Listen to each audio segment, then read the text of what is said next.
Aku tak butuh belas kasihanmu, katanya sambil melempar uang.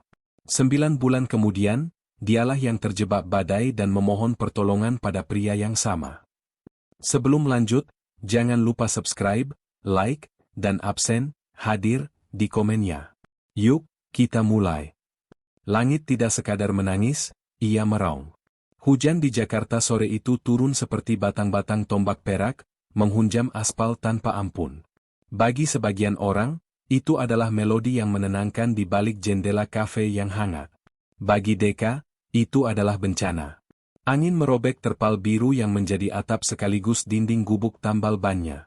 Air bah berleleran di antara tumpukan ban bekas, menciptakan genangan hitam berbau karet dan oli. Deka meringkuk di sudut terkering, memeluk lututnya. Jaket parasutnya yang tipis telah menyerah pada kelembapan, menempel dingin di kulit. Ia baru berusia 24 tahun, namun tangannya tampak seperti milik pria berumur 40. Kapalan tebal, retak-retak di sela buku jari, dan kuku yang selamanya menghitam oleh pelumas. Mimpinya sederhana, sebuah bengkel. Bukan gubuk. Sebuah bangunan dengan 4 dinding bata, atap yang tidak bocor, dan pintu geser dari besi.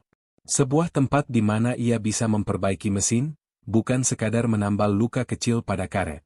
Guntur menggelegar, disusul kilat yang menyambar, menerangi wajahnya yang tirus dan putus asa.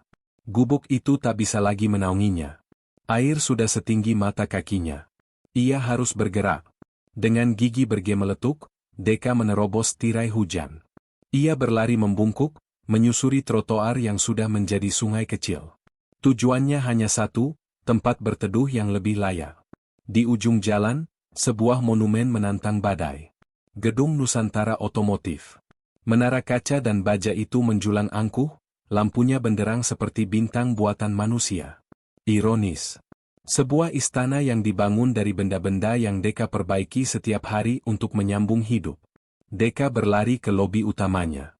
Pintu kaca otomatis berdesir terbuka, dan untuk sesaat, ia merasakan surga. Udara hangat ber-AC, wangi parfum mahal yang samar, dan lantai marmer mengilap yang memantulkan cahaya lampu kristal. Ia baru berdiri 3 detik di atas keset tebal, meneteskan air kotor ke lantai, sebelum seorang satpam berbadan tegap menghampirinya. "Maaf, Mas. Tidak boleh menunggu di sini," kata satpam itu. Suaranya tidak kasar, hanya tegas, seperti mesin yang menjalankan programnya. "Saya cuma numpang teduh sebentar, Pak."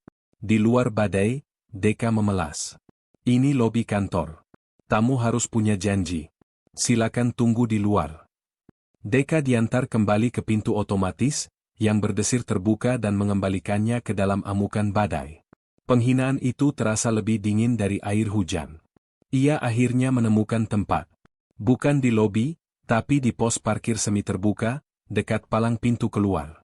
Setidaknya ada atap beton di atas kepalanya, meski angin masih menampar wajahnya dengan sisa-sisa hujan. Sambil berjongkok, Deka memandang tetesan air yang jatuh dari atap, menghitungnya satu persatu, dan bertanya-tanya sampai kapan nasib akan terus melukainya. Di lantai 30, di dalam kantor sudut yang seluruh dindingnya terbuat dari kaca, Livia menatap badai yang sama dengan tatapan mual. "Saya tidak peduli presentasi dia sebagus apa. Batalkan tender itu," suaranya tajam, memotong di telepon. "Saya tidak mau bekerja dengan orang yang tidak bisa menepati tenggat waktu. Tidak ada kompromi." Ia menutup telepon tanpa menunggu jawaban. Livia Anindita Nusantara, pewaris tunggal Nusantara Otomotif. Di usianya yang ke-26, ia sudah menjadi direktur pengembangan bisnis, dan semua orang tahu, ia dipersiapkan untuk mengambil alih seluruh kerajaan.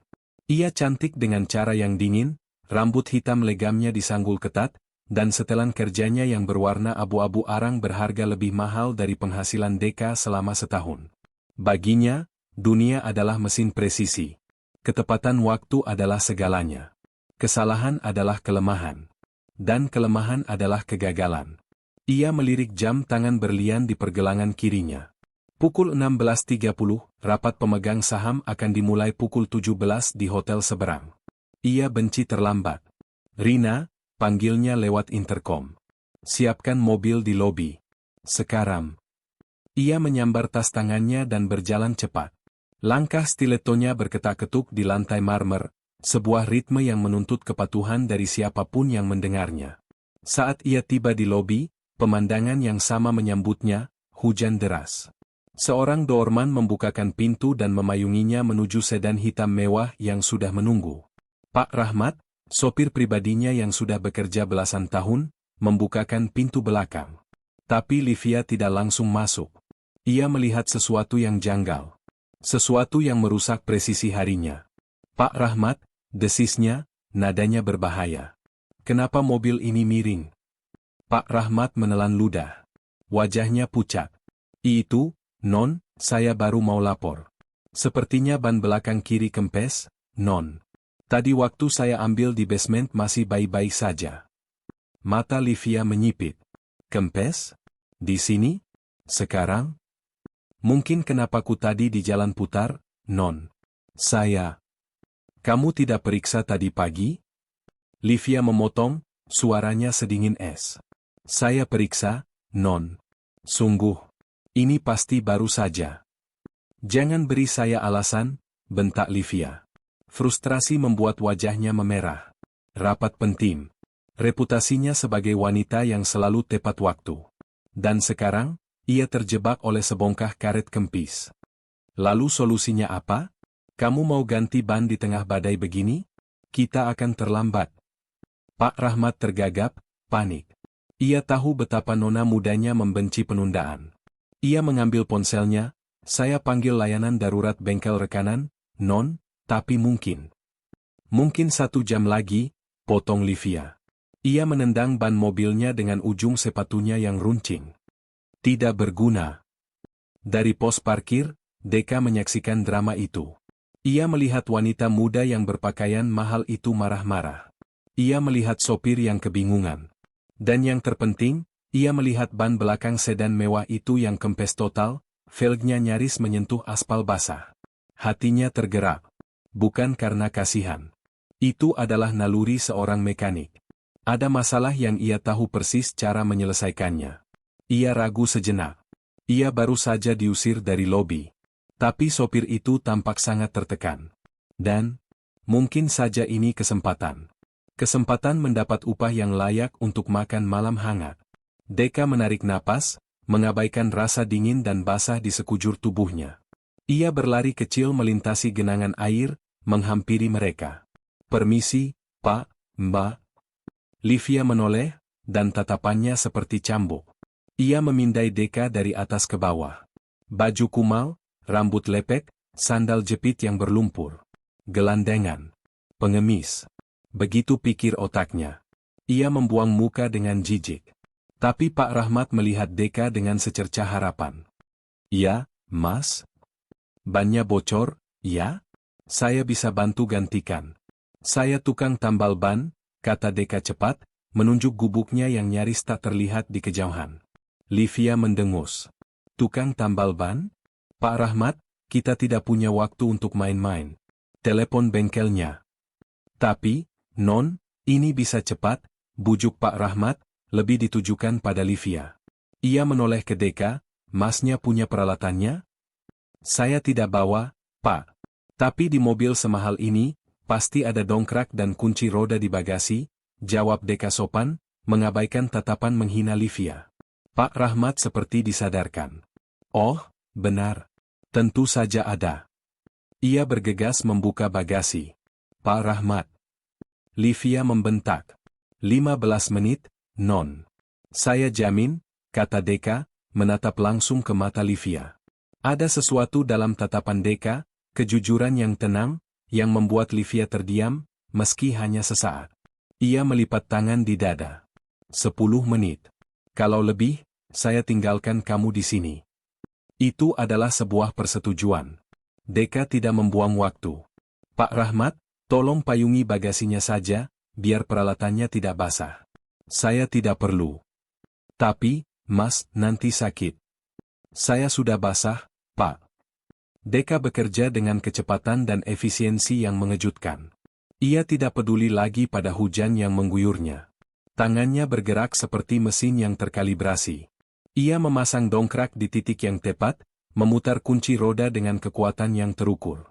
Baut-baut itu terlepas dalam sekejap. Livia memperhatikan dari bawah payung doorman. Ia harus mengakui, meski dengan enggan, pria itu tahu apa yang dilakukannya.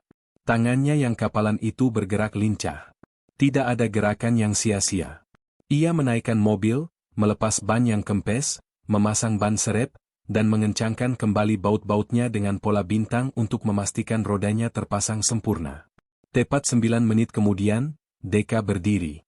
Seluruh tubuhnya basah kuyup, air menetes dari ujung rambut dan hidungnya. Sudah beres, Mbak, Pak. Ban serepnya aman dipakai sampai ke bengkel terdekat, katanya, suaranya sedikit bergetar karena kedinginan. Pak Rahmat menghela napas lega.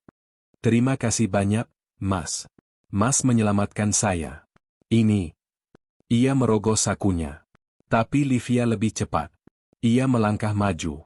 Badai di hatinya sudah reda, berganti dengan sikap dingin seorang pebisnis yang menyelesaikan transaksi. Ia membuka tas tangannya, mengeluarkan dompet kulit berwarna merah marun. Ia tidak bertanya berapa biayanya. Ia menarik 3 lembar uang 100 ribuan. 300 ribu rupiah. Jumlah yang besar bagi Deka, jumlah yang remeh bagi Livia. Ini, katanya, menyodorkan uang itu tanpa menatap mata Deka. Deka memandang uang di tangan Livia, lalu memandang wajah wanita itu. Ia melihat sisa-sisa kejijikan di sana. Ia melihat kelegaan karena masalahnya selesai, bukan rasa terima kasih. Sesuatu di dalam diri Deka mengeras. Ia baru saja diusir dari lobi gedung ini. Ia baru saja bekerja di tengah badai. Dan wanita ini menatapnya seolah ia adalah kotoran yang menempel di sepatunya. Perlahan, Deka menggeleng. Tidak usah, Mbak, katanya pelan, tapi jelas. Saya ikhlas. Keheningan melanda. Pak Rahmat membeku. Livia mengangkat alisnya, tidak percaya. Apa katamu? Tanya Livia. Saya ikhlas. Saya senang bisa menolong, ulang Deka. Ia hanya ingin menjaga secuil harga dirinya yang tersisa. Penolakan itu adalah percikan api di tangki bensin. Amarah Livia tersulut seketika. Ikhlas? Sincer? Siapa dia berani menolak uangnya? Baginya, ini adalah sebuah penghinaan. Sebuah permainan kekuasaan yang kotor. Pria miskin ini menolak uangnya agar dia, Livia, merasa berutang budi. Agar dia bisa merasa lebih unggul secara moral. Dia tidak akan membiarkannya. Ikhlas? Livia tertawa sinis. Kamu pikir saya tidak bisa bayar kamu? Bukan begitu, Mbak. Saya niatnya menolong, Deka mencoba menjelaskan, tapi ia salah langkah. Niat menolong? Livia maju selangkah, suaranya naik. Atau niat cari muka? Kamu sengaja menolak biar aku merasa bersalah? Biar aku merasa berutang pada orang sepertimu? Deka mundur selangkah, terkejut oleh tuduhan itu. Saya tidak. Ambil uang ini. Livia membentak. Saya tidak mau, Mbak. Saya tulus. Tulus? Tangan Livia bergerak cepat. Tapi ia tidak memaksakan uang itu ke tangan Deka. Ia melemparkannya. 3 lembar uang merah itu berputar-putar sejenak di udara sebelum mendarat di aspal yang basah, langsung ternoda oleh air hujan dan lumpur. Ambil, teriak Livia, wajahnya memerah karena amarah. Kau pikir aku butuh belas kasihan orang sepertimu? Kamu pikir dengan menolak uangku, kamu jadi lebih baik dariku? Aku tidak butuh belas kasihanmu. Deka terpaku. Waktu seolah berhenti. Suara hujan, lalu lintas, semua lenyap. Yang tersisa hanyalah 3 lembar uang basah di kakinya dan kata-kata yang menusuk itu. Belas kasihan orang sepertimu. Livia menatap Deka dengan napas terengah, puas telah memenangkan pertarungan yang hanya ada di kepalanya. Pak Rahmat, jalan. Sekarang. Ia masuk ke mobil, membanting pintu. Sedan mewah itu melesat pergi, roda barunya mencipratkan genangan air kotor, mengenai celana Deka yang sudah basah. Deka berdiri mematung. Sendirian. Hujan mulai mereda, berubah menjadi gerimis halus, seolah langit kehabisan tenaga untuk marah. Satpam yang tadi mengusirnya, dan doorman yang memayungi Livia, memandangnya dari kejauhan. Mereka melihat semuanya. Tatapan mereka bercampur antara kasihan dan canggung. Deka tidak merasakan dingin lagi. Yang ia rasakan adalah panas yang membakar dari dalam. Rasa malu dan terhina yang begitu pekat hingga ia sulit bernapas. Belas kasihan. Dia tidak menawarkan belas kasihan. Dia menawarkan keahlian. Dia menyelesaikan masalah yang tidak bisa diselesaikan oleh sopir dan wanita kaya itu. Dan balasannya adalah penghinaan. Pandangannya tertuju pada 3 lembar uang kertas yang teronggok di aspal. Uang itu seperti menertawakannya. Naluri pertamanya adalah pergi. Meninggalkan uang itu membusuk di sana. Menjaga harga dirinya. Tapi kemudian, perutnya berbunyi. Ia teringat tunggakan sewa gubuknya. Ia teringat mimpinya akan sebuah bengkel. Harga diri tidak bisa mengisi perut, dan harga diri tidak bisa membangun dinding. Dengan gerakan yang terasa sangat berat, Deka berjongkok. Postur yang sama saat ia di pos parkir tadi. Postur seorang yang kalah. Jemarinya yang kapalan dan kotor gemetar saat ia memungut lembar pertama. Air lumpur menetes darinya. Ia pungut lembar kedua. Dan ketiga. Ia menggenggam uang basah itu erat-erat. Begitu erat hingga buku-buku jarinya memutih. Saat itulah ia merasakannya. Sesuatu yang hangat di dadanya. Bukan hangat dari sisa tenaga, tapi hangat yang menjalar dari kalung yang melingkar di lehernya. Di balik jaketnya yang basah, ia menyentuh sebuah liontin batu tua. Batu kali kusam dan biasa saja, diikat dengan tali kulit. Satu-satunya warisan berharga dari kakeknya, seorang mekanik tua di kampungnya. Tiba-tiba, batu itu terasa hidup. Sebuah kehangatan yang solid dan menenangkan, seolah menyalurkan kekuatan ke dalam dirinya. Ia teringat bisikan kakeknya bertahun-tahun lalu. Batu ini menyukai hati yang jujur, Le. Jaga hatimu, nanti dia jaga kamu. Jangan biarkan dunia mengeraskannya. Kehangatan itu menjalar ke lengannya, ke tangannya yang menggenggam uang terhina itu. Rasa malu yang membakar tadi perlahan padam, berganti menjadi sesuatu yang lain. Sesuatu yang dingin, tajam, dan kuat. Deka berdiri tegak. Ia tidak lagi menggigil. Ia memandang uang di tangannya. Ini bukan lagi uang hinaan. Ini adalah modal. Ini adalah bahan bakar. Ia mengangkat wajahnya menatap gerimis, ke arah di mana mobil hitam itu menghilang. Kau menghinaku karena aku miskin, bisiknya pada angin. Kau pikir ketulusan adalah belas kasihan. Ia meremas uang itu. Suatu hari, aku akan buktikan. Ketulusan adalah kekuatan. Dan aku akan membangun bengkelku. Liontin di dadanya masih terasa hangat, seolah ikut mengamini janji yang baru saja terucap di bawah hujan. Janji penebusan. Malam itu, Deka tidak kembali ke gubuknya yang porak-poranda. Ia menumpang tidur di emperan masjid terdekat, tubuhnya masih menguap sisa-sisa air hujan.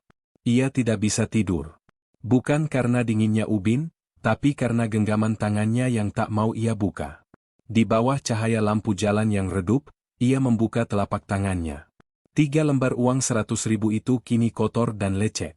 Uang itu terasa berat, lebih berat dari nilainya. Uang itu berbau penghinaan. Naluri pertamanya adalah merobeknya. Membuangnya ke selokan. Tapi kemudian, kehangatan dari liontin batu di dadanya menjalar lagi. Kehangatan itu seperti bisikan kakeknya, jangan buang yang bisa diubah, Le. Besi paling berkarat pun bisa jadi pisau tajam. Dia tidak akan membuang uang ini. Dia juga tidak akan menggunakannya untuk membeli nasi hangat atau membayar hutang. Melakukannya terasa seperti membenarkan hinaan Livia, seolah ia memang semurah itu. Tidak. Uang ini harus dibersihkan. Uang ini harus diubah.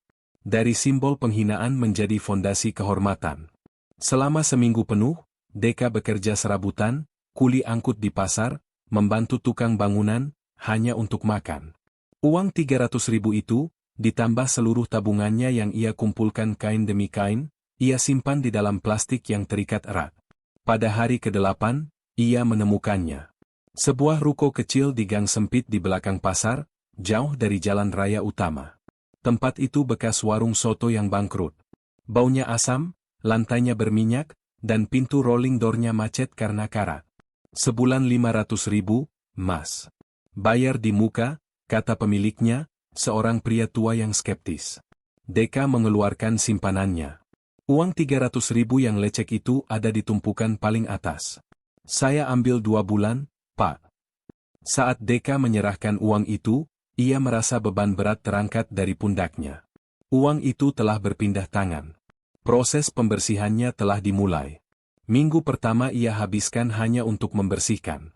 Menggosok minyak beku di lantai, membetulkan pintu karat, dan mengecat dinding dengan sisa cat putih yang ia beli kiloan.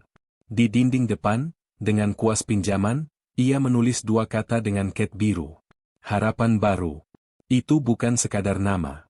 Itu adalah sumpahnya. 6 bulan berlalu. Bengkel, Harapan Baru, tidak lagi berbau soto. Ia berbau pelumas, bensin, dan kerja keras. Tempat itu rapi luar biasa. Kunci-kunci pas tergantung berurutan berdasarkan ukuran di dinding. Lantainya bersih dari tumpahan oli. Deka bukan lagi tukang tambal ban. Ia telah menepati janjinya pada diri sendiri. Setiap malam, setelah bengkel tutup pukul 10, Deka tidak tidur. Ia duduk di bawah satu bola lampu, dikelilingi tumpukan buku manual bekas yang ia beli di Pasar Senen. Ia mempelajari diagram mesin injeksi, sistem kelistrikan mobil-mobil baru, dan cara kerja transmisi otomatis. Ia melahap ilmu. Tangannya yang kapalan kini tak hanya kuat, tapi juga presisi. Reputasinya tumbuh dari mulut ke mulut, dimulai dari para sopir angkot dan ojek online. Bawa ke Deka saja, kata seorang sopir ojek pada temannya. Kemarin motorku berebet. Bengkel lain bilang harus ganti karburator. Dibawa ke Deka, ternyata cuma businya kotor. Dia bersihin, pasang lagi. Aku bayar, dia tolak. Katanya, cuma gitu aja masa bayar, Bang. Gila. Lalu datang seorang ibu dengan mobil sedan tua. Mas Deka, mobil saya mogok. Kata bengkel di perempatan, harus turun mesin, biayanya 3 juta. Deka memeriksanya selama 1 jam. Ia menemukan masalahnya. Bukan turun mesin, Bu. Ini delconya kena air. Saya keringkan, ganti silnya saja. Paling habis 100.000 sama jasa. Ibu itu menangis saking leganya. Deka tidak pernah mematok harga tinggi. Tapi yang terpenting, dia jujur.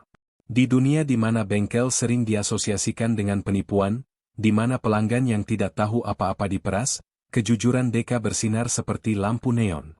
Ia tidak kaya, belum. Semua keuntungan ia putar kembali. Ia membeli kompresor yang lebih baik, lalu 1 set kunci soket lengkap. Ia bekerja 18 jam sehari. Tubuhnya lebih kurus, tapi sorot matanya tajam dan penuh percaya diri. Harapan Baru, kini bukan sekadar harapan. Ia adalah kenyataan. Di saat yang sama, ratusan kilometer jauhnya dari gang sempit itu, Livia berdiri di ballroom sebuah hotel bintang 5. Kilau lampu kristal memantul di gaun malam sutranya yang berwarna zamrud. Ini adalah pesta ulang tahun kolega bisnis ayahnya. Baginya, ini adalah pekerjaan. Ia tersenyum, menyapa, dan berbasa-basi dengan keahlian seorang diplomat. Livia, kemarilah. Ayahnya, Pramono Nusantara, seorang pria berwibawa dengan rambut perak di pelipisnya, memanggil. Di sebelahnya berdiri seorang pria muda yang sangat tampan. Setelannya dijahit sempurna, jam tangannya berkilau, dan senyumnya terlalu sempurna. Kenalkan, kata Pramono. Ini Arga Prasetyo. Putra Pak Prasetyo dari grup properti Kencana. Jodoh. Livia langsung tahu. Ini bukan perkenalan, ini adalah presentasi merger. Livia. Senang bertemu dengan Anda, kata Arga. Suaranya halus, tapi matanya memindai Livia seolah sedang menilai aset. Ayah Anda banyak bercerita. Mengagumkan bagaimana Anda menangani divisi pengembangan. Saya hanya menjalankan tugas, jawab Livia dingin. Tugas yang luar biasa. Nusantara Otomotif adalah warisan yang hebat. Dan Kencana Properti sedang membangun beberapa showroom di kawasan baru kami. Mungkin kita bisa bersinergi, kata Arga, menekan kata sinergi dengan arti ganda. Tentu. Suruh tim Anda kirim proposal ke kantor saya, balas Livia, mematikan obrolan pribadi itu dan mengubahnya menjadi murni bisnis. Arga tertawa kecil, tidak tersinggung. Ia suka tantangan. Sepanjang sisa malam itu, Livia merasa seperti boneka pajangan. Semua orang memujinya, mengagumi otaknya, kecantikannya, dan posisinya. Tapi tidak ada yang benar-benar melihatnya. Semuanya transaksional. Arga melihatnya sebagai jembatan ke kerajaan otomotif. Ayahnya melihatnya sebagai alat untuk mengamankan masa depan keluarga. Ia merasa hampa. Ia pamit ke kamar kecil. Ruangan berhias marmer dan cermin emas itu sepi. Livia menatap pantulan wajahnya sendiri. Sempurna. Tak bercela. Dan kosong. Tiba-tiba, tanpa diundang, sebuah ingatan muncul. Hujan deras. Seorang pria kurus yang basah kuyup. Tangan yang kotor penuh kapalan. Dan sepasang mata yang menatapnya dengan, apa itu? Kekecewaan? Livia mengernyit. Ia ingat pernah melempar uang ke seorang tukang tambal ban. Ah, gelandangan itu. Kenapa ia tiba-tiba teringat padanya? Secuil rasa bersalah yang aneh menusuknya. Itu adalah reaksi yang tidak logis. Dia pantas mendapatkannya. Beraninya pria itu menolak uangnya, mencoba mempermalukannya dengan ketulusannya. Livia menggelengkan kepala, mengusir bayangan itu. Itu urusan sepele, batinnya. Pria itu mungkin sudah lupa. Dia mungkin sudah menghabiskan uang itu untuk mabuk. Ia memulas kembali lipstiknya. Merah tajam. Perisainya kembali terpasang. Ia keluar dari kamar kecil, kembali ke pesta, senyum palsunya terpatri dengan sempurna. Tapi rasa hampa itu kini bercampur dengan sebersit rasa getir yang tak bisa ia pahami. Malam itu, Livia tidak bisa tidur. Apartemen mewahnya terasa dingin dan sunyi. Perjodohan yang diatur ayahnya membuatnya mual. Arga adalah cerminan dari dunianya, polesan, ambisi, dan transaksi. Gelisah, ia berjalan ke ruang kerja pribadinya. Ia tidak menyalakan lampu, hanya membiarkan cahaya kota Jakarta masuk melalui jendela raksasa. Matanya tertuju pada rak buku yang berisi koleksi pribadi ayahnya, dan beberapa milik kakeknya. Kakek Adam. Sang pendiri. Pria yang memulai Nusantara Otomotif dari bengkel sepeda kecil di Yogyakarta setelah zaman perang. Livia jarang menyentuh buku-buku itu. Tapi malam ini, tangannya terulur ke sebuah buku bersampul kulit yang sudah usang. Itu adalah buku harian kakek Adam. Ia membukanya secara acak. Halaman-halaman itu berisi sketsa-sketsa gear, catatan tentang campuran logam, dan strategi bisnis yang ditulis tangan. Tapi kemudian, ia menemukan sebuah paragraf di halaman-halaman terakhir. Tulisan tangan kakeknya sudah sedikit gemetar. 10 Mei 1995. Hari ini, para insinyur muda itu memamerkan mesin baru mereka. Komputerisasi penuh. Presisi. Mereka bilang ini mesin yang jujur. Aku tertawa. Mereka tidak tahu apa arti jujur. Mesin terbaik yang pernah kutemui adalah mesin diesel tua di bengkel pertamaku. Ia tidak pernah berbohong. Jika olinya kurang, ia bersuara kasar. Jika terlalu panas, ia berasap. Ia memberitahumu apa yang ia butuhkan. Mesin adalah jujur. Manusia, sebaliknya, penuh kepalsuan. Mereka tersenyum saat membenci. Mereka memuji saat iri. Tapi aku belajar satu hal, hati terbaik adalah hati yang pemaaf. Kenapa? Karena hanya hati pemaaf yang bisa membedakan mana polesan mana inti. Hanya hati pemaaf yang bisa melihat kejujuran, bahkan jika ia tersembunyi di dalam lumpur sekalipun. Livia membaca paragraf itu 2 kali. 3 kali. Omong kosong sentimental. Itu reaksi pertamanya. Apa hubungannya mesin diesel dengan hati yang pemaaf? Kakeknya pasti sudah pikun saat menulis ini. Ia menutup buku itu dengan keras. Tapi kalimat itu menancap di benaknya. Melihat kejujuran, bahkan di dalam lumpur. Entah kenapa, bayangan pria tukang tambal ban itu muncul lagi. Basah kuyup. Kotor. Dan uang yang tergeletak di aspal berlumpur. Livia merasa mual. Ia menyalahkan anggur di pesta tadi. 9 bulan setelah hari yang menentukan itu. Bengkel, harapan baru, tidak lagi muat di satu ruko. Deka baru saja berhasil menyewa ruko di sebelahnya. Dinding pemisah telah dijebol. Bengkelnya kini 3 kali lebih besar, cukup untuk menampung 4 mobil sekaligus. Deka tidak lagi bekerja sendirian. Udin, Budi, jangan ngelamun, teriak Deka. Dua remaja tanggung berseragam mekanik biru bergegas menghampiri. Mereka adalah anak-anak putus sekolah dari lingkungan sekitar yang Deka rekrut dan ajari dari nol. Cek oli itu, Din. Lihat warnanya, cium baunya. Jangan cuma lihat stikernya, Deka menginstruksikan. Ia kini adalah mentor. Deka sendiri telah berubah. Pakaian kumalnya hilang, digantikan wearpack bersih bertuliskan, Deka, kepala mekanik, di dadanya. Rambutnya dipotong rapi. Ia tidak lagi kurus kering, tubuhnya lebih berisi otot hasil kerja. Ia berbicara dengan tenang, penuh keyakinan. Ia adalah seseorang yang dihormati. Di depan bengkel, terparkir kebanggaan barunya. Sebuah truk derek bekas berwarna oranye terang. Catnya sedikit tergores di sana-sini, dan usianya mungkin lebih tua dari Deka, tapi mesinnya menderu halus. Deka baru saja membelinya dari pelelangan. Buat apa truk sebesar itu, Mas? Tanya Udin. Buat menolong orang di jalan, jawab Deka singkat.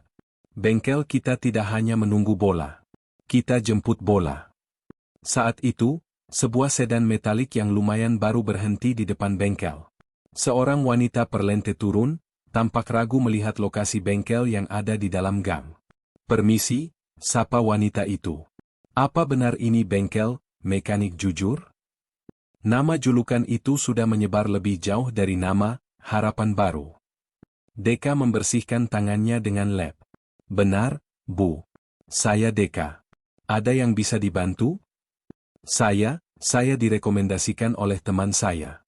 Katanya di sini, jujur. Mobil saya remnya berdecit aneh. Deka mengangguk. Mari saya periksa. Udin, siapkan dongkrak. Wanita itu tersenyum, tampak lega. Ia menyerahkan kuncinya tanpa ragu. Deka tersenyum tipis saat wanita itu masuk ke ruang tunggu kecil yang ia sediakan. Kata, jujur. Itu adalah kata yang mahal. Ia tidak lagi ingat kapan terakhir kali ia merasa terhina. Rasa sakit dari lemparan uang Livia telah lama berubah. Bukan lagi menjadi dendam, tapi menjadi standar. Standar yang ia terapkan pada setiap baut yang ia kencangkan dan setiap pelanggan yang ia layani. Tanpa sadar, tangannya menyentuh liontin batu di balik wearpacknya. Benda itu selalu hangat, seperti mesin yang siaga, menjadi pengingat konstan akan janjinya di bawah hujan. Ia tidak tahu bahwa takdir sedang mempersiapkan ujian berikutnya, sebuah badai yang jauh lebih besar yang akan segera datang. Ruang rapat di lantai 30 gedung Nusantara Otomotif terasa dingin, bukan karena pendingin udara. Rasionalisasi adalah satu-satunya jalan. Suara Arga Prasetyo terdengar datar dan final, seolah ia sedang membacakan vonis mati. Di layar proyektor, sebuah grafik pie menunjukkan biaya operasional pabrik, di mana tenaga kerja memakan porsi terbesar yang diwarnai merah menyala. Kita akan memangkas 30%, lanjut Arga, menatap anggota dewan satu persatu. Efisiensi. Itu kuncinya. Livia mencengkeram pulpen di tangannya begitu erat hingga buku jarinya memutih. 30%? Arga, itu 1.200 orang. 1.200 keluarga.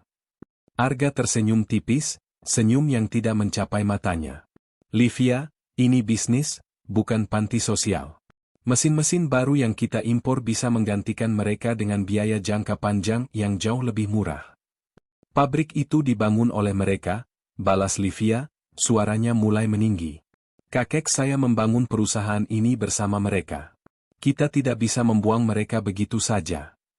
Kakekmu membangun dari bengkel sepeda, sela Arga, nadanya meremehkan. Kita sekarang pemain global. Sentimen tidak akan membuat pemegang saham senang.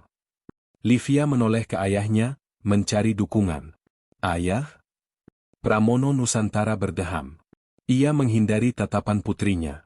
Arga ada benarnya, Livia. Angka-angkanya tidak bohong. Kita harus kompetitif. Keputusan ini berat, tapi perlu. Livia merasa dikhianati. Ayahnya telah berpihak pada Arga, pada angka-angka dingin di layar. Ia merasa pertunangan yang diatur ini bukan lagi sekadar perjodohan, ini adalah pengambil alihan. Arga tidak hanya menikahi Livia, Ia menikahi perusahaannya, dan membunuh jiwanya. Jadi, ayah lebih percaya pada mesin daripada manusia, desis Livia. Livia, jangan emosional, kata Pramono tegas. Emosional? Livia tertawa kering. Saya muak. Saya muak dengan rapat ini, saya muak dengan angka-angka ini, dan saya muak dengan efisiensi. Ia berdiri begitu tiba-tiba hingga kursinya terjungkal ke belakang, menimbulkan bunyi gedebuk yang keras. Ruangan senyap. Saya butuh udara, katanya, suaranya gemetar karena amarah. Ia tidak menunggu jawaban. Ia menyambar tasnya dan berjalan keluar ruangan. Ia melewati sekretarisnya yang memanggil namanya, menekan tombol lift, dan tidak menoleh ke belakang. Di lobi, Pak Rahmat sudah siaga di samping sedan hitam. Siam, Non. Mau ke? Saya bawa mobil sendiri, Pak. Livia berjalan cepat ke area parkir VIP, menuju SUV coupe berwarna putih mutiara miliknya. Mobil itu adalah pelariannya. Ia membanting pintu, menyalakan mesin. Raungan mesin V6 itu sedikit meredakan amarahnya. Ia menginjak pedal gas, bannya berdecit pelan di lantai parkiran yang licin. Ia tidak punya tujuan. Ia hanya perlu pergi. Pergi dari gedung itu, dari Arga, dari ayahnya, dari kehidupannya yang terasa seperti mesin presisi yang dingin. Ia mengarahkan mobilnya ke jalan tol, lalu keluar, menuju jalanan berkelok di perbukitan luar kota. Semakin jauh, semakin baik. Ia baru menyadari kesalahannya 2 jam kemudian. Langit yang tadi cerah kini berubah menjadi abu-abu pekat dalam sekejap. Ia mengemudi terlalu jauh, memasuki kawasan perkebunan teh yang jalannya sempit dan berkelok. Dan kemudian, hujan turun. Bukan gerimis. Ini adalah badai. Hujan yang sama derasnya dengan hari itu, 9 bulan lalu. Wiper mobilnya bekerja dalam kecepatan maksimum, tapi tetap tidak sanggup menyapu air yang tercurah. Jalanan aspal yang sempit berubah menjadi cermin hitam yang berbahaya. Livia mengemudi terlalu cepat. Air mata frustrasinya bercampur dengan konsentrasi yang tegang. Ia membenci hidupnya. Ia membenci Arga. Ia membenci ayahnya yang membiarkan ini terjadi. Ia benci sangkar emas yang mengurungnya. Ia benci? Di sebuah tikungan tajam menurun, ia terlambat melihatnya. Sebuah dahan pohon besar patah diterpa angin dan tergeletak melintang di tengah jalan. Livia menginjak rem. Sistem ABS mobilnya bekerja, tapi kombinasi antara kecepatan, air, dan dedaunan busuk di aspal menciptakan lapisan yang sempurna. Ban mahalnya kehilangan traksi. Mobil itu tergelincir. Skid. Livia membanting setir, berusaha mengoreksi, tapi ia malah memperburuk keadaan. SUV putih itu meluncur tak terkendali, menabrak pembatas jalan yang rapuh, dan terperosok ke sisi jalan yang lebih rendah. Mobil itu tidak terguling, tapi mendarat dengan keras di parit berlumpur, moncongnya menancap di tanggul tanah. Kerak. Livia terlempar ke depan, sabuk pengaman menguncinya erat. Airbag tidak mengembang, benturannya tidak cukup keras dari depan. Mesin mobilnya batuk sekali, lalu mati. Hening. Hening yang tiba-tiba, menakutkan. Satu-satunya suara adalah deru angin dan hujan yang menghantam atap mobil. Sial. Sial. Sial. Livia memukul-mukul setir. Ia mencoba menyalakan mesin. Klik-klik-klik. Tidak ada. Panel instrumennya mati total. Kelistrikannya padam. Ia meraih ponselnya. Tidak ada sinyal. Tentu saja. Ia berada di lembah antah berantah. Ia mencoba membuka pintu. Pintu di sisi pengemudi macet total, tertekan oleh tanggul lumpur. Ia merangkak ke kursi penumpang. Pintu itu juga tidak bisa dibuka, terhalang semak belukar yang lebat. Ia terjebak. Rasa marah yang panas tadi langsung menguap, digantikan oleh dingin yang menusuk. Dingin dari hujan, dan dingin dari rasa takut yang murni. Ia membunyikan klakson.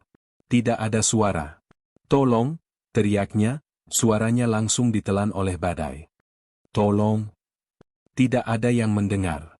Tidak ada yang akan lewat di jalan ini dalam badai seperti ini. Saat itulah ia merasakan sakitnya. Pergelangan kaki kirinya, yang terhantam dashboard bawah saat tergelincir, berdenyut nyeri. Ia menyentuhnya. Nyeri tajam membuatnya meringis. Jam di pergelangan tangannya menunjukkan pukul 18.30. Hari sudah gelap total. Lampu kabinnya mati. Ia sendirian dalam kotak logam yang dingin dan gelap, di tengah hutan, di tengah badai. Livia Anindita Nusantara, pewaris tahta otomotif, akhirnya benar-benar tak berdaya. Ia menarik lututnya ke dada, mengabaikan kakinya yang sakit, dan untuk pertama kalinya sejak ia kecil, ia menangis. Bukan tangisan marah, tapi tangisan ketakutan. 2 jam terasa seperti selamanya. Livia berhenti menangis. Tubuhnya menggigil hebat. Suhu di dalam mobil anjlok. Napasnya menciptakan kabut di kaca jendela. Kakinya berdenyut-denyut menyakitkan. Ia hampir menyerah pada keputusasaan. Lalu, di antara deru hujan, ia mendengarnya. Suara yang berbeda. Bukan angin. Bukan air. Suara raungan rendah mesin diesel yang berat, berjuang menanjak. Livia mengangkat kepalanya. Melalui kaca depan yang berembun, ia melihatnya. Sepasang cahaya kuning menembus kegelapan. 2 lampu sorot, dipasang tinggi. Bukan lampu mobil biasa. Cahaya itu bergerak lambat, menyapu sisi jalan. Sebuah truk. Harapan meledak di dadanya. Livia menggedor-gedor kaca jendela dengan sisa tenaganya. Hei, di sini. Tolong. Truk itu melewatinya. Tidak, jangan. Livia memukul kaca. Tapi kemudian, truk itu berhenti. Lampu remnya yang besar menyala merah, menerangi kabut hujan. Truk itu mundur perlahan. Livia melihat siluetnya. Itu truk derek. Sebuah lampu sorot yang sangat terang di atas truk menyala, menyapu area parit tempat mobilnya terdampar. Cahaya itu menyorot langsung ke wajahnya, menyilaukan. Lampu sorot itu kemudian bergeser sedikit, menyinari sisi truk derek itu sendiri. Truk itu berwarna oranye terang, kusam karena lumpur jalanan. Dan di pintunya, tertulis 2 kata dengan huruf balok biru yang rapi. Bengkel Harapan Baru. Nama itu. Livia mengernyit. Kenapa nama itu terasa? Harapan Baru. Ia tidak punya waktu untuk memikirkannya. Pintu truk terbuka. Seorang pria mengenakan jaket anti-air tebal berwarna gelap dan topi melompat turun. Ia bergerak dengan cepat, menyalakan senter di kepalanya, dan mulai berjalan hati-hati ke tepi jalan. Ia berdiri di atas, menyorotkan senternya ke arah Livia. Tolong, jerit Livia lagi. Saya terjebak. Pintunya macet. Pria itu tidak berkata apa-apa. Ia menilai situasi, lalu dengan gerakan atletis, ia meluncur menuruni tanggul lumpur yang licin, mendarat dengan mantap di samping mobil Livia. Pria itu menyinari pintu penumpang. Ia melihat gagangnya. Ia mencoba menariknya. Terkunci dari dalam. Mbak, buka kuncinya, teriaknya dari luar, suaranya berat dan teredam hujan. Livia buru-buru menekan tombol unlock manual. Pria itu menarik pintu sekuat tenaga. Pintu bergeser sedikit, tapi masih tertahan semak-semak. Pria itu menggeram, lalu mengeluarkan sesuatu seperti parang kecil dari sabuknya dan menebas semak-semak itu dengan 3 tebasan cepat. Dia menarik lagi. Pintu terbuka dengan suara erangan logam. Lampu interior mobil Livia, yang ditenagai aki cadangan, menyala redup saat pintu terbuka. Udara dingin dan basah menerobos masuk. Pria itu berjongkok di pintu yang terbuka. Senter di kepalanya menyorot langsung ke wajah Livia yang pucat, basah oleh air mata dan keringat dingin. Mbak tidak apa-apa? Livia terdiam. Suara itu. Pria itu melepas topinya, menyibak rambutnya yang basah. Waktu berhenti berdetak. Itu bukan orang asing. Wajah itu lebih tirus, lebih keras, tapi tetap sama. Garis rahangnya lebih tegas, dan matanya menatapnya dengan ketenangan yang menusuk. Itu dia. Tukang tambal ban. Kamu?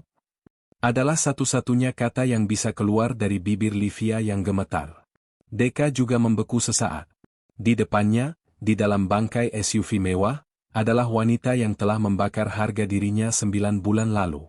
Wanita yang wajahnya menghantuinya saat ia membangun bengkelnya. Livia Anindita Nusantara. Kini ia terlihat kecil. Pucat. Ketakutan. Dunia berputar. Dulu, Deka berjongkok di bawah hujan, menatap Livia yang berdiri angkuh di bawah payung. Sekarang, Deka berdiri di tengah badai, menatap Livia yang terjebak dan berjongkok di dalam mobilnya yang hancur. Kejutan di mata Deka menghilang secepat datangnya. Ia telah melihat terlalu banyak kecelakaan. Profesionalisme mengambil alih. "Mbak Livia, kan?" tanyanya, suaranya tenang, datar. "Ada yang luka?" Livia tergagap. Kaki kiri saya. "Bisa keluar sendiri?" Saya tidak tahu. Sakit sekali." Deka tidak ragu. "Baik. Saya bantu." Ia mengulurkan tangannya. Tangan yang sama. Kapalan. Bernoda oli, tapi bersih. Livia menatap tangan itu. Tangan yang pernah ia hina. Sekarang, tangan itu adalah satu-satunya jalan keluarnya. Dengan ragu, ia mengulurkan tangannya yang lentik dan terawat. Tangan Deka menggenggamnya. "Kuat, hangat, dan mantap." "Pelan-pelan," kata Deka. Ia membungkuk, menopang Livia saat wanita itu beringsut keluar. Livia meringis kesakitan saat kakinya menapak tanah. "Saya topang," kata Deka. Ia menempatkan lengan Livia di bahunya, dan lengannya sendiri melingkari pinggang Livia. Ia praktis menggendong Livia sambil memanjat tanggul lumpur yang licin. Livia terpaksa bersandar sepenuhnya pada Deka. Ia bisa mencium bau hujan, tanah, dan sedikit bau samar oli mesin pada jaket Deka. Bau kerja keras. Deka membukakan pintu kabin truk dereknya. Kabin itu tinggi. "Naik," katanya. Dengan bantuan Deka, Livia berhasil naik ke kursi penumpang. Kabin truk itu sangat kontras dengan badai di luar. Hangat. Bersih. Di dashboard ada termos kopi kecil. Sebuah radio menyiarkan berita cuaca dengan suara pelan. "Tunggu di sini. Saya akan amankan mobil Anda," kata Deka, menutup pintu, dan mengembalikannya ke dalam kehangatan.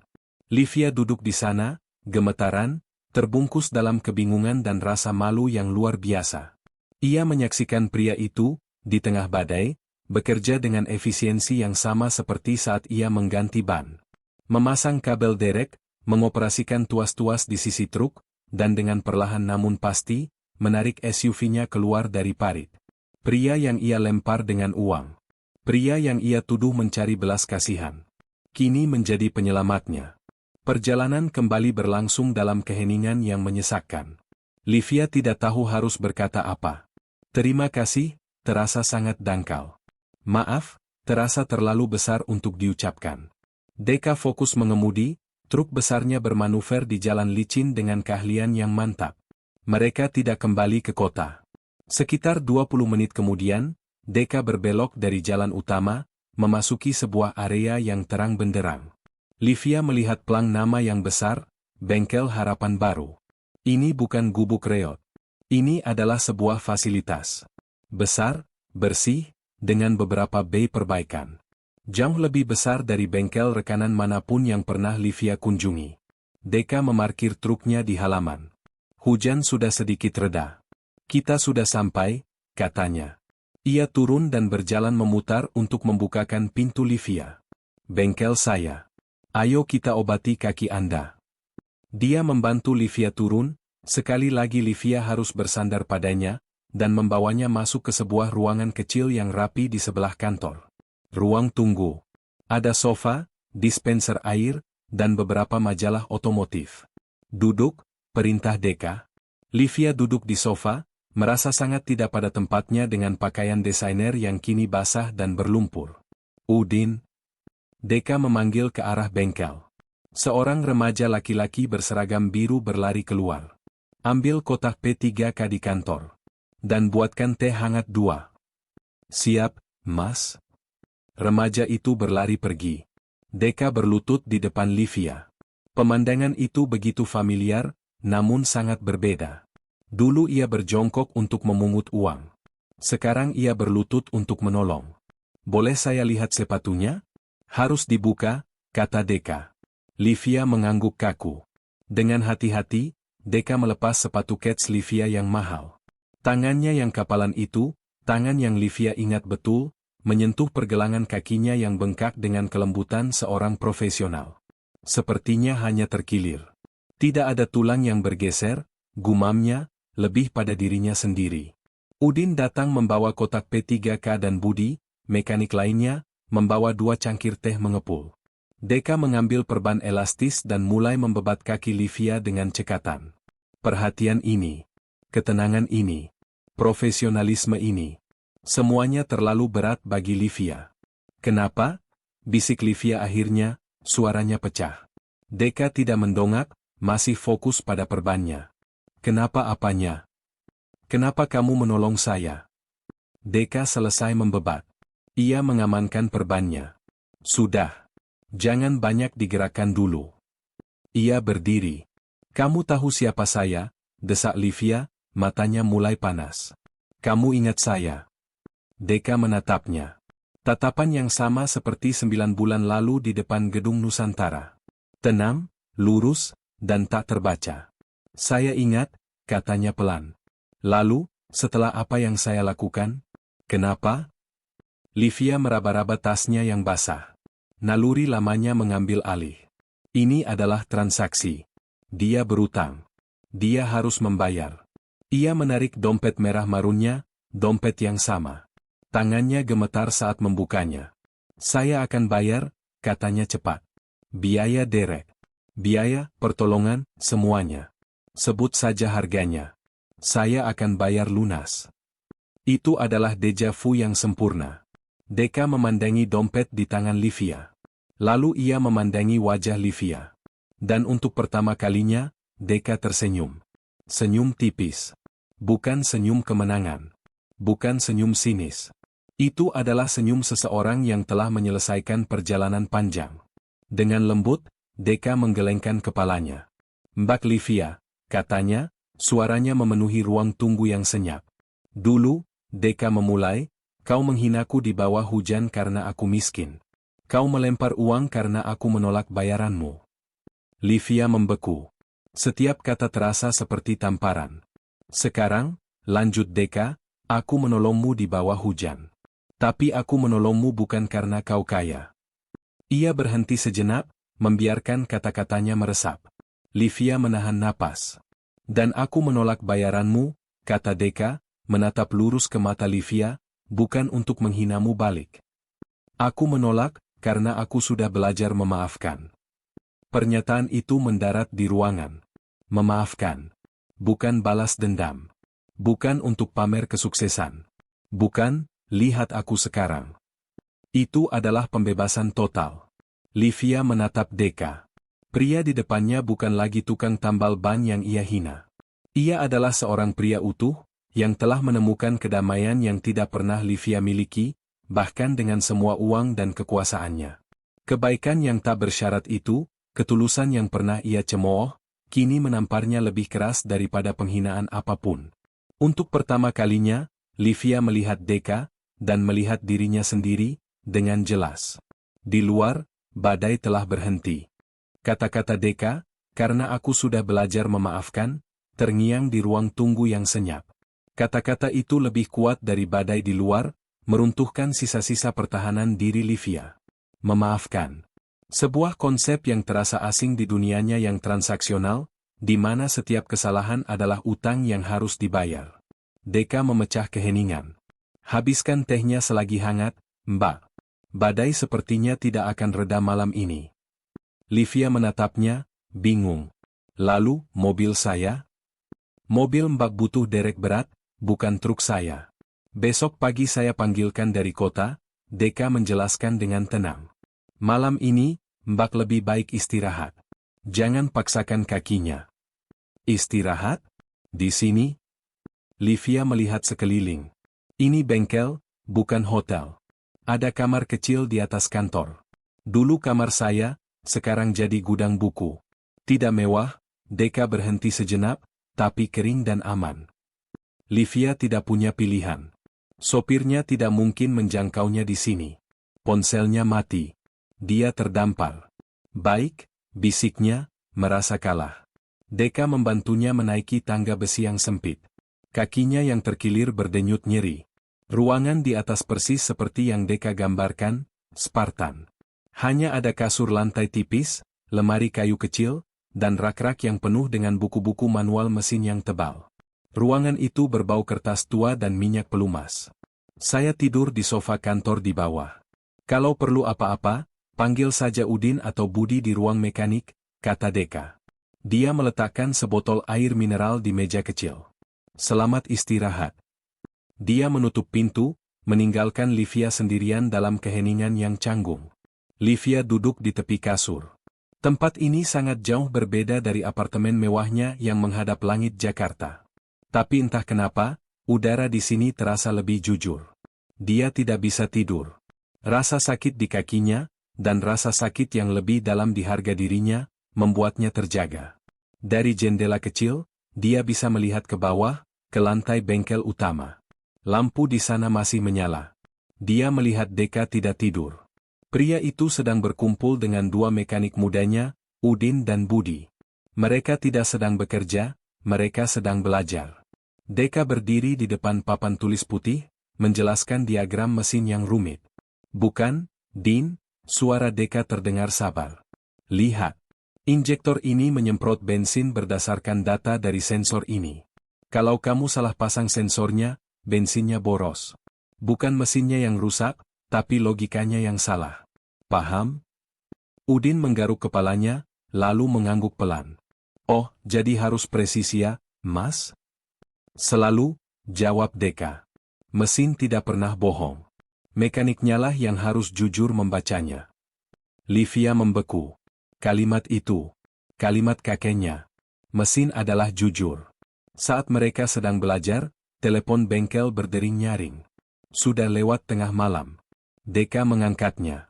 Livia hanya bisa mendengar suara Deka. Halo, selamat malam? Tenang, Pak, tenang. Mogok di mana? Oh, di Tanjakan Cisarua? Istrinya mau melahirkan? Deka terdiam sejenak. Livia mengira Deka akan menolaknya. Ini tengah malam, badai. Baik, kata Deka tegas. Bapak jangan panik. Jaga istri Bapak. Saya tidak bisa bawa truk derek ke sana sekarang, terlalu bahaya. Tapi saya ke sana bawa aki cadangan dan perkakas. Mungkin cuma fuel pumpnya. Kirim lokasinya. Saya usahakan 30 menit. Deka menutup telepon. Budi, siapkan motor. Bawa jas hujan 2. Livia terperangah. Pria itu, setelah seharian bekerja, setelah menyelamatkannya, kini akan kembali menerobos badai di tengah malam untuk orang asing. Tanpa bertanya berapa bayarannya. Livia bersandar di dinding. Dia teringat Arga.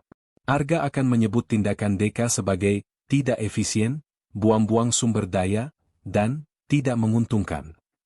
Arga akan merasionalisasi orang seperti Deka. Di ruangan sempit berbau oli itu, dikelilingi buku-buku manual yang usang, Livia akhirnya mengerti. Kekayaan sejati Deka bukanlah bengkel yang besar ini. Kekayaannya adalah hatinya. Sesuatu yang Arga, dan mungkin dirinya sendiri, tidak akan pernah miliki. Pagi datang membawa cahaya matahari yang pucat dan suara kokok ayam. Badai telah berlalu, menyisakan udara bersih dan genangan di mana-mana. Livia terbangun dengan tubuh pegal. Kakinya masih bengkak. Ia melipat selimut tipis yang ia gunakan dan berjalan tertatih ke bawah. Bengkel sudah hidup. Udin dan Budi sedang menyapu lantai. Deka, dengan wajah lelah namun segar, sedang menyeduh kopi. Rupanya ia baru kembali sebelum subuh. Pagi, Mbak, sapa Deka, seolah kedatangan Livia adalah hal biasa. Kopinya? Atau teh? Kopi saja, jawab Livia. Deka menyodorkan cangkir. Sarapan seadanya. Nasi uduk lewat tadi. Mereka duduk di kursi plastik di depan kantor, di antara tumpukan ban baru. Makan nasi uduk dalam bungkus kertas coklat. Ini adalah sarapan paling aneh dan paling nyata yang pernah Livia alami. Jadi, istri yang mau melahirkan itu? Livia bertanya, memecah keheningan. Deka tersenyum tipis. Sudah di rumah sakit. Bukan fuel pump. Cuma akinya soal. Sudah beres. Kamu tidak dibayar? Dibayar doa selamat, itu lebih dari cukup, jawab Deka enteng. Sebuah klakson keras terdengar dari luar gang. Sedan hitam mewah, berbeda dari SUV Livia yang hancur, berhenti di depan bengkel. Pak Rahmat melompat keluar, wajahnya pucat pasi. Non Livia. Ya Tuhan, Non, serunya, setengah berlari. Kami mencari Non semalaman. Pak Pramono hampir menelepon polisi dan tentara. Dunia lama Livia telah datang menjemputnya. Pak Rahmat melihat Deka, lalu melihat kondisi Livia, dan bengkel di sekitarnya. Dia bingung, tapi langsung beralih ke mode profesional. Mas, terima kasih banyak. Saya tidak tahu harus bilang apa. Ini dari Pak Pramono. Untuk mengganti semua kerugian dan waktu Mas. Pak Rahmat mengeluarkan amplop coklat tebal. Uang. Selalu uang. Sebelum Deka bisa bicara, Livia mengangkat tangannya. Pak Rahmat. Suaranya tenang, tapi penuh otoritas. Pak Rahmat membeku. Masukkan lagi amplopnya, kata Livia. Tunggu saya di mobil. Tapi, Non. Sekarang. Pak Rahmat, terkejut melihat nada baru nona mudanya, mengangguk patuh dan kembali ke mobil. Livia berbalik menghadap Deka. Pria itu hanya berdiri di sana, mengelap tangannya dengan kain kotor, menunggu. Ini adalah momennya. Tidak ada transaksi. Tidak ada dompet merah marun. Hanya ada dia dan pria yang telah menunjukkan cermin padanya. Deka, Livia memulai, suaranya bergetar. Saya. Dia menarik napas. Kata-kata itu sangat sulit diucapkan, lebih sulit daripada presentasi bisnis triliunan rupiah. Maafkan aku. Bukan, maaf. Tapi, maafkan aku. Sebuah pengakuan. Maaf untuk hari itu. Untuk uang yang saya lempar. Untuk kata-kata saya. Untuk segalanya. Saya salah. Deka menatapnya lama. Wajahnya yang biasa tenang, kini menunjukkan sedikit emosi. Dia tidak mencari pembenaran. Dia tidak mencari alasan. Dia hanya mendengarkan. Setelah hening yang panjang, Deka mengangguk pelan. Semua orang berhak atas kesempatan kedua, Mbak Livia, katanya. Yang penting, bukan masa lalunya. Tapi apa yang Mbak lakukan dengan kesempatan itu? Kata-kata itu bukan pengampunan yang membebaskan. Itu adalah sebuah tantangan. Sebuah standar baru. Truk dereknya sedang dalam perjalanan ke lokasi mobil Mbak, kata Deka, kembali profesional. Ini kartu nama saya. Nanti hubungi saja nomor ini untuk administrasinya. Livia menerima kartu nama itu. Bengkel Harapan Baru. Deka, mekanik jujur. Dia mengangguk. Terima kasih. Untuk semuanya. Dia berbalik dan berjalan tertatih menuju sedan hitamnya. Setiap langkah terasa berat, seolah dia meninggalkan sesuatu yang penting di belakang. Saat dia masuk ke mobil, dia melihat ke belakang. Deka tidak memperhatikannya. Pria itu sudah kembali bekerja, berteriak pada Udin tentang posisi dongkrak yang salah. Hidupnya terus berlanjut. Dalam perjalanan kembali ke Jakarta, Livia memandangi kartu nama di tangannya, sementara Pak Rahmat terus mengoceh tentang kepanikan ayahnya. Livia tidak mendengar apa-apa. Dia hanya memikirkan satu hal, apa yang akan aku lakukan dengan kesempatan ini?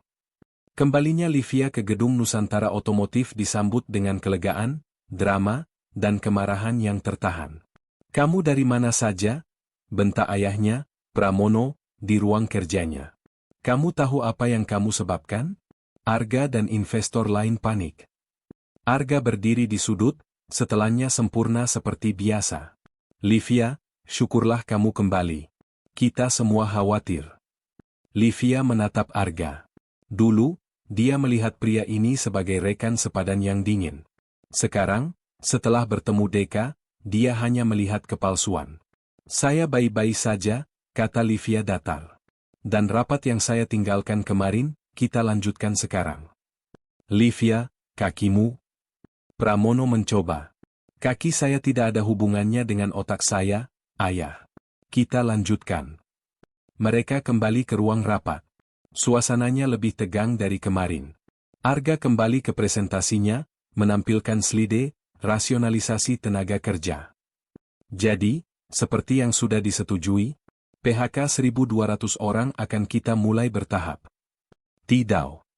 Satu kata itu memotong presentasi Arga. Semua mata menoleh ke Livia. Maaf? Arga tertawa kecil, mengira Livia sedang lelah. Saya bilang, tidak, ulang Livia, suaranya sedingin baja. Tidak ada PHK. Livia, jangan emosional, kata Pramono, mulai lelah. Ini bukan emosi, ayah. Ini logika. Livia menyalakan tabletnya dan menyambungkannya ke proyektor, menggantikan slide Arga. Saya terjebak semalam tanpa sinyal. Jadi, saya punya banyak waktu untuk membaca ulang proposal Arga. Di layar muncul perbandingan harga. Mesin-mesin, efisien, dari Autotech Jerman yang Arga usulkan, Livia memulai, harganya dimarkup 35% dari harga katalog resmi. Arga memucat. Itu biaya impor, pajak, dan instalasi. Bohong, potong Livia. Karena biaya impor dan pajak hanya 18%. Sisa 17%-nya kemana, Arga? Livia mengetik sesuatu. Sebuah bagan perusahaan muncul. Mungkin masuk ke perusahaan cangkang bernama Kencana Global Solutions di Singapura, lanjut Livia. Perusahaan yang, setelah saya cek data pemegang sahamnya semalam, beruntung sinyal sempat muncul satu bar, ternyata dimiliki oleh paman Anda dari pihak ibu. Ruangan itu hening seketika. Pramono berdiri dari kursinya. Arga? Suara Pramono bergetar. Kamu tidak hanya ingin mengganti manusia dengan mesin, Arga, desis Livia, menatap lurus ke mata tunangannya. Kamu ingin merampok perusahaan ini. Livia teringat Deka yang menolak bayaran karena ikhlas. Teringat Deka yang menerobos badai demi orang yang mau melahirkan. Teringat prinsip, mekanik jujur. Dia tidak berteriak. Dia tidak marah. Dia hanya membongkar kebohongan dengan fakta. Menggunakan prinsip kakeknya dan Deka, kejujuran. Arga tidak bisa menjawab. Dia telah dikalahkan, bukan oleh emosi, tapi oleh kebenaran yang presisi. Pertarungan itu berakhir lebih cepat dari yang diduga. Arga diusir dari ruangan. Perjodohan dibatalkan seketika. Skandal itu ditutup rapat-rapat oleh Pramono, tapi kemenangan Livia mutlak. Setelah anggota dewan lain pergi, Pramono duduk di kursinya, tampak menua 10 tahun. Dia menatap Livia dengan campuran rasa ngeri dan kagum. Kamu menyelamatkan perusahaan ini, kata Pramono. Kamu menghancurkannya. Kamu lebih tangguh dari yang aku kira. Kamu siap. Ambil alih sekarang. Posisi CEO adalah milikmu. Ini adalah momen yang Livia kejar sepanjang hidupnya. Kemenangan. Pengakuan. Tahta. Livia berjalan ke jendela kaca raksasa, memandangi Jakarta di bawah. Dia menang. Dia telah membuktikan dirinya. Tapi rasanya hampa. Kemenangan ini terasa dingin dan steril. Dia teringat kehangatan di bengkel Deka. Teringat tawa Udin saat berhasil memperbaiki sesuatu. Teringat rasa nasi uduk di pagi hari. Saya menang, kata Livia pelan. Tapi saya tidak mau hadiahnya. Apa maksudmu? Pramono tidak mengerti. Ayah, saya menghabiskan hidup saya untuk jadi seperti ayah. Dingin, presisi, tak terkalahkan. Livia berbalik. Dan saya berhasil. Tapi saya sadar, saya tidak mau jadi orang seperti itu. Livia, jangan bicara konyol. Ini warisanmu. Warisan kakek adalah kejujuran, kata Livia. Dan jujur, hati saya tidak ada di sini. Dia berjalan ke meja ayahnya. Dia meletakkan kartu akses berlapis platinum miliknya di atas meja mahoni yang mengilap. Saya mengundurkan diri. Livia, jangan gila. Saya mau belajar jadi orang yang tulus, ayah. Bukan jadi orang yang kaya.